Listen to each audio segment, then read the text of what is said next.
Assalamualaikum warahmatullahi wabarakatuh. Perkenalkan, nama saya Eli Elina Oktaviani dengan NIM 2401030154, Program Studi Ilmu Komunikasi, Fakultas Ilmu Sosial dan Ilmu Politik, Universitas Islam Syekh Yusuf Tangerang. Di sini saya akan mempresentasikan hasil proposal penelitian saya yang berjudul Pengaruh konten kreator TikTok terhadap perilaku konsumen dalam memilih produk kecantikan. Di sini ada latar belakang. Penelitian ini membahas pengaruh konten kreator TikTok terhadap perilaku konsumen dalam memilih produk kecantikan di era digital yang serba terhubung. Konten kreator memiliki peran signifikan dalam membangun kepercayaan melalui ulasan, rekomendasi, dan pengalaman pribadi, terutama bagi generasi milenial dan Gen Z yang cenderung lebih mempercayai kreator dibanding iklan tradisional. Influencer marketing menjadi strategi efektif untuk menciptakan tren dan memengaruhi persepsi konsumen. Di sini ada rumusan masalah. Rumusan masalahnya yaitu bagaimana pengaruh konten yang dibuat oleh kreator TikTok terhadap minat beli konsumen terhadap produk kecantikan. Selanjutnya yaitu ada landasan teori.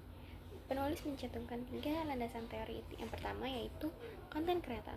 Konten kreator adalah orang-orang yang membuat konten menarik di internet. Konten ini bisa berupa video, tulisan, foto, atau bentuk lainnya. Tujuannya beragam, bisa untuk memberitahu informasi, menghibur, mengajarkan sesuatu, atau sekedar mengekspresikan diri. Kenapa konten kreator penting?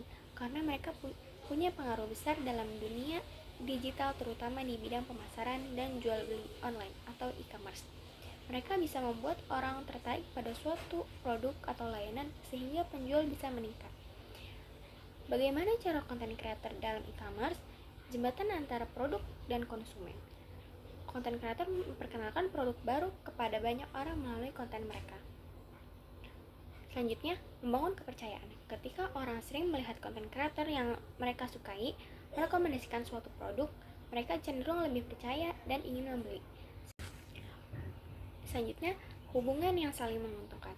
Konten kreator mendapatkan keuntungan dari kerjasama ini, seperti mendapatkan uang atau produk gratis. Sementara itu, platform e-commerce bisa lebih dikenal banyak orang. Jadi kesimpulannya, konten kreator adalah bagian penting dalam dunia e-commerce.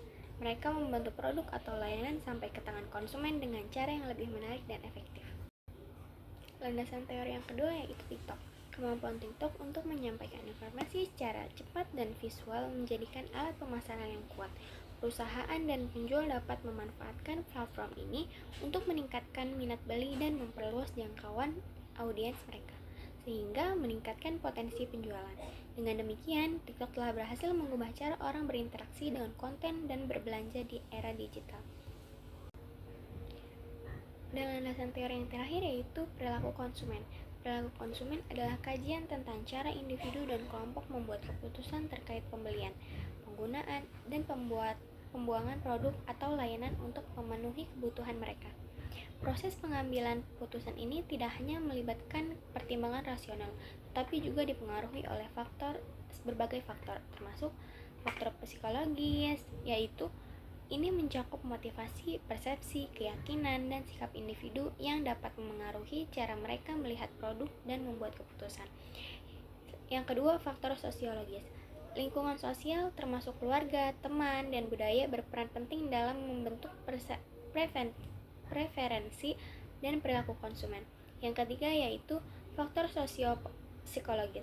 Ini mencakup interaksi antara faktor sosial dan psikologis, seperti bagaimana status sosial atau kelompok referensi memengaruhi keputusan. Yang keempat yaitu faktor antropologis. Kebiasaan, tradisi, dan nilai-nilai budaya dalam memengaruhi bagaimana konsumen berinteraksi dengan produk. Yang kelima yaitu faktor ekonomi. Kondisi ekonomi seperti pendapatan dan harga juga memengaruhi kemampuan dan kebutuhan konsumen untuk membeli.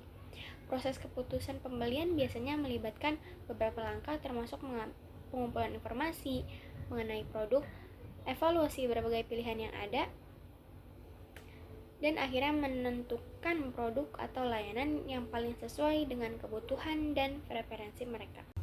Selanjutnya ada metode penelitian. Metode penelitian yang pertama yaitu jenis dan detail penelitian.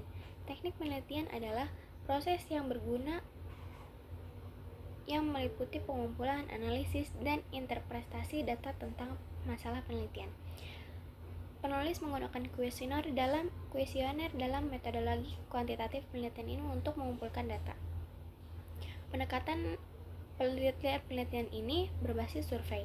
Dengan data dikumpulkan menggunakan kuesioner, mendefinisikan metode penelitian survei sebagai teknik penelitian kuantitatif yang mengumpulkan data dari sampel kelompok populasi tertentu mengenai peristiwa masa lalu atau sekarang, keyakinan, pendapat, sifat, perilaku, dan hubungan antara variabel sosiologi dan psikologis. Penelitian mendalam biasanya digunakan dalam prosedur pengumpulan data, dan temuan penelitian biasanya dapat digeneralisasikan. Metode yang kedua yaitu populasi dan sampel penelitian. Populasi terdiri dari semua elemen peristiwa atau orang-orang yang memiliki sifat yang sama dan menjadi fokus penelitian. Populasi sebagai bidang persepsi yang memodifikasi item tertentu dengan jumlah dan fitur tertentu yang dipilih oleh peneliti untuk diperiksa dan disimpulkan. Menurut penjelasan ini, penulis mengambil 41 orang pengguna aplikasi TikTok merupakan populasi penelitian. Dalam penelitian ini digunakan teknik pengukuran yang disebut skala Likert. Skala Likert digunakan untuk mengukur bagaimana perasaan orang atau kelompok tentang fenomena sosial yang seberapa baik mereka memahaminya.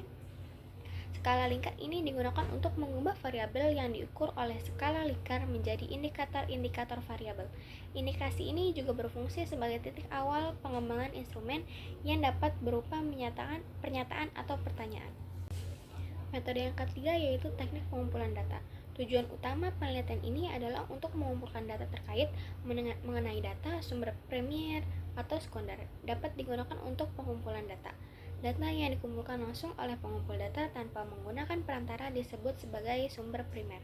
Jenis data ini diperoleh dengan mendistribusikan survei melalui Google Form. Di sisi lain, sumber sekunder adalah informasi yang mendukung data primer tetapi tidak diperoleh secara langsung oleh pengumpul data, dan studi kepustakaan digunakan untuk mengumpulkan sumber sekunder. Metode terakhir yaitu teknik analisis data. Teknik analisis data adalah proses pengolahan dan interpretasi data untuk menemukan pola, hubungan, dan informasi berharga yang tersembunyi di dalamnya. Tujuan utama dari analisis data adalah untuk mendapatkan pemahaman yang lebih mendalam tentang suatu fenomena, pengambilan keputusan yang lebih baik, dan menemukan peluang baru.